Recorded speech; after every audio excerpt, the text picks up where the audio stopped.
Hi everyone, my name is Karen, this is my channel RatherBeReading, and today I'm bringing to you my July and August marked as to read video.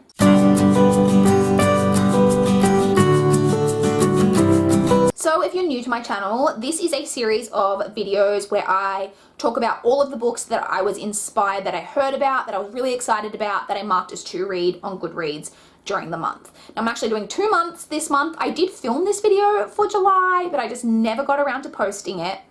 And I did only mark 8 books as to read in July, and I only marked 8 in August.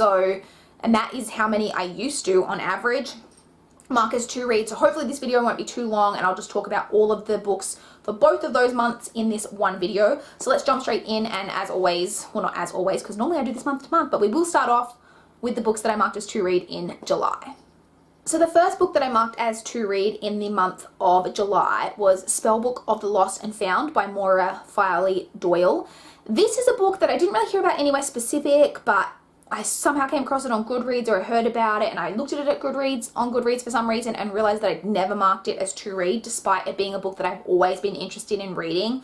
All I really know about it is that it's a YA fantasy book with magical realism and LGBT themes that is somehow witchy in nature.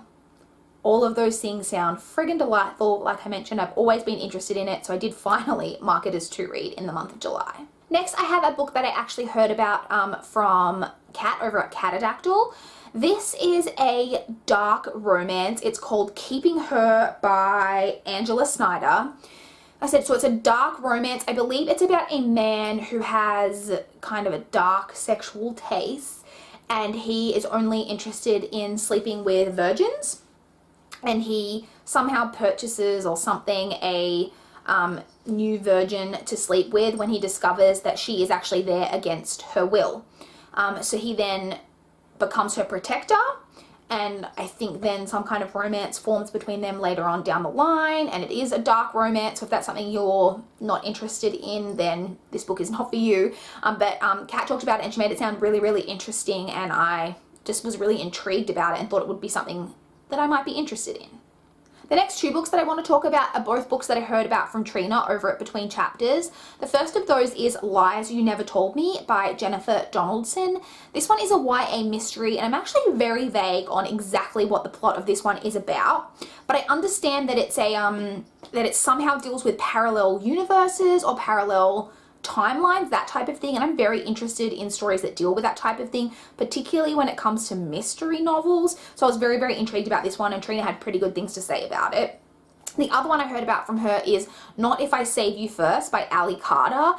This one is not my typical type of book, but it just sounded fairly interesting. It's another YA book. I think it's a YA romance, but it's about a boy who I don't know if he's the current president or the ex-president's son, and they were childhood friends, and he goes to stay with her and her family despite the fact that they haven't been friends in years, and somehow someone attacks him while they're out on some kind of walk or something out in the wilderness in the snow, and she ends up trying to protect him because she knows how to survive out there and that type of thing.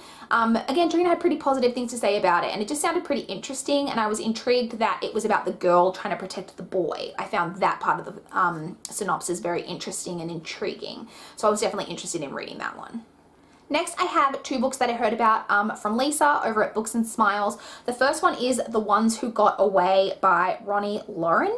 This one is a romance, and it's about 2 survivors of what I think was a high school shooting, and it's the anniversary of it, and there's a documentary, I think, being filmed, and so these 2 survivors reconnect through that, and then it is about their romance. I believe it's the first book in a series, but it just sounded really interesting, that whole premise that it's survivors of a school shooting. Lisa had positive things to say about it, so I was very, very interested in that one.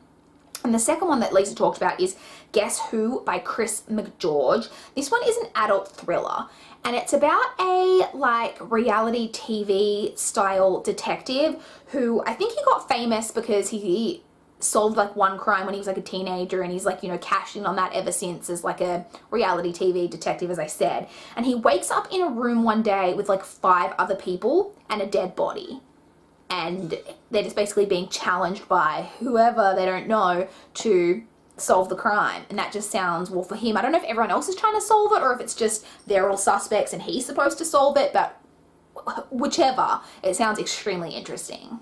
And the final two books that I marked as to read in July were two books that I heard about from Lala over at Books and Lala. The first of those is The Cabin at the End of the World by Paul Tremblay. This one is a horror thriller. All I really know about it is that it's about a family who have some kind of holiday cabin, but it's really in a really remote area. And I think there may be some strangers turn up there, and I'm not sure if it's like a home invasion type story or if they just are pretending to need help or something. I don't really know. I'm pretty vague on the details, but that's how I like to go into thrillers. I've heard a bit about this recently. I'm pretty intrigued about it. Looking forward to reading that one some point in the future. And the second book that I heard about from Lala is Her Pretty Face by Robin Harding. This one is another adult thriller, and this one, all I know about is that it's about two women who become friends. I believe their children go to school together, so they're both mothers, and they meet and become friends, and we know that one of them is a murderer, but we don't know which one.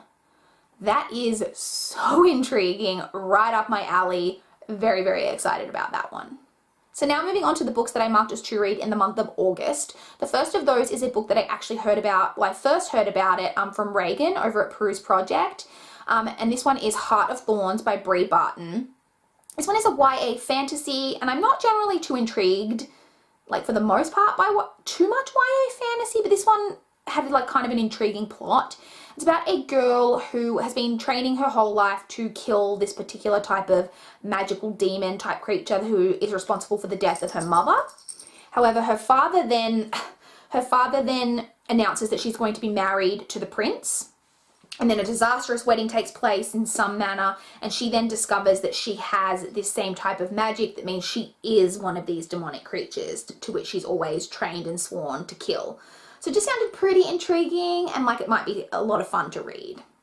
The next book that I marked as to read is one that I was so excited about, and that is Giant Days by Non Pratt. I first heard about this from Missy over at Binge Reader, and this is just a novelization of the graphic novel. I adore this graphic novel series, so I'm really excited about this, and I'm hoping that I'm really going to love it and that I love it as much as I do the graphic novels. I'm a little bit nervous about it, but really excited as well. Next, I have Sea Witch by Sarah Henning. This is one that's just been getting a bit of kind of buzz on BookTube. This one is, I believe, it's a YA fantasy type of retelling, but it is, from what I understand, an Ursula origin story. Now, fun fact about me, Ursula is my favorite Disney villain, hands down. I freaking love Ursula. So when I heard that there was a origin story for her, and that I understand that it's pretty dark and does like kind of have all that like Little Mermaid type stuff in there, but it's really dark, I was very intrigued. I really hope that this is going to be good because I just love Ursula. Next, I have a book that I heard about from Simon over at Savage Reads, and it's The Natural Way of Things by Charlotte Wood. And I was intrigued about this one because it was actually in a video that Simon did with Mercedes from Mercy's Bookish Musings, where Mercedes had a look through his shelves and picked out books and they talked about them, and this book they had extremely different opinions on. I can't actually remember which one of them loved it and which one hated it, but just hearing them talk about it and them having such differing viewpoints made me really intrigued about it. It's an adult dystopic type novel, and all I really know about it is that it's about two women who wake up in like they've been drugged and they wake up in an abandoned building. And I think that there's maybe a lot of other women there, and I think it's all about them trying to discover why they're there, what they have in common. I'm not really sure. It sounds very intriguing. Like I said, I was just so intrigued that they had such differing opinions, and I just really was interested in it after hearing them both talk about it.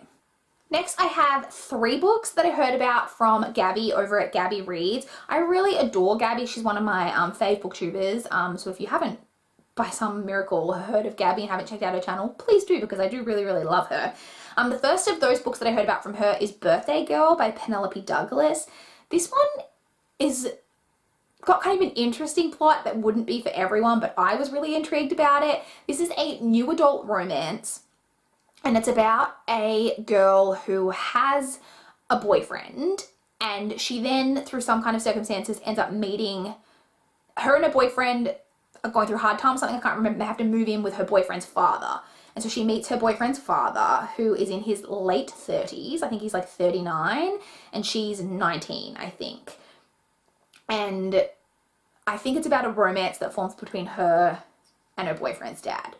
So I presume there's going to be some cheating-ish elements, so if that's not for you, maybe not this one. It's also got an age gap type thing, so again, if that's not for you. I was just very intrigued about it, and Gabby loved this book, so I was very, very interested in it, and I definitely want to read that at some point.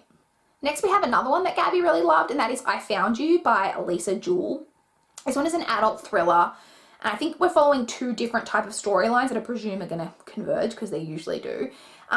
The first one we're following is a woman who finds a man wandering on the beach near her home who has no memory. Then we're also following another woman, a really young woman. I think she's only in her very early 20s.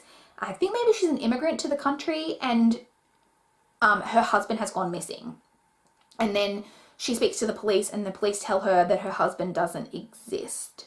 I don't know too much about it apart from that, but I was very intrigued by the plot. And again, Gabby really, really liked this one. And the final one that I heard about from Gabby is The Light We Lost by Jill Santopolo. This one is not something that sounds like it would typically be up my alley. It's an adult contemporary, and I believe it's just following a couple and their kind of journey as a couple over a really long time span. It doesn't sound like it's super up my alley, but Gabby really liked it, and she cried when she read it, and she just had really positive things to say about it, and so I was very intrigued. And the final book that I marked as to read in August, and the final book I have to talk to you guys about, is A Spark of Light by Jodi Picoult. This one is Jodi Picoult, and Jodi Picoult, if you don't know, is an author that I've read every one of her books. She's an author that I first got into in high school, have always really enjoyed her works. This is her latest release. It's about a gunman in an abortion, or not an abortion, a women's health clinic. And I believe he's holding everyone in the clinic hostage. And then I also believe that it's kind of got a tie-in in that then the hostage negotiator who comes realizes that his teenage daughter is one of the people being held in the women's health clinic. Jodi Picoult always writes about really up-to-date kind of current issues. Obviously, there's a lot of stuff going on right now in the United States with women's health and abortion, with the current political climate over there. And so I'm just interested in this one in general because I really do like Jodi Picoult, but it does, yeah, she always deals with really interesting topics, and I'm very interested to read this one. So those are all of the books that I marked as to read in the months of July and August. I'm sorry if this video was all over the place. My memory card was full halfway through. I had to delete footage. Then I thought I was refilming it once I deleted the footage, and then it turned out that I wasn't filming, so I then had to refilm that portion. And it was just, I've just been all over the place, you guys. So I would love to chat with you guys in the comments down below. If you've read any of these books for the ones that are already out, or if there's been any books that you've been getting really excited about, that you've been marking as to read on Goodreads. But the last few months have definitely been quite a lot lower in my normal kind of, you know, in the past these videos have been like in excess of like 20 books sometimes that I've marked as to read in a month, whereas the last few months it's been like less than 10. So that's, I don't know what to say about that. But if you have any books that you think that I would want to mark as to read, please do let me know, because I'm always looking for recommendations. Please like this video if you liked it. Please subscribe if you want to see more from my channel. But that is all I have for this video today. Bye guys!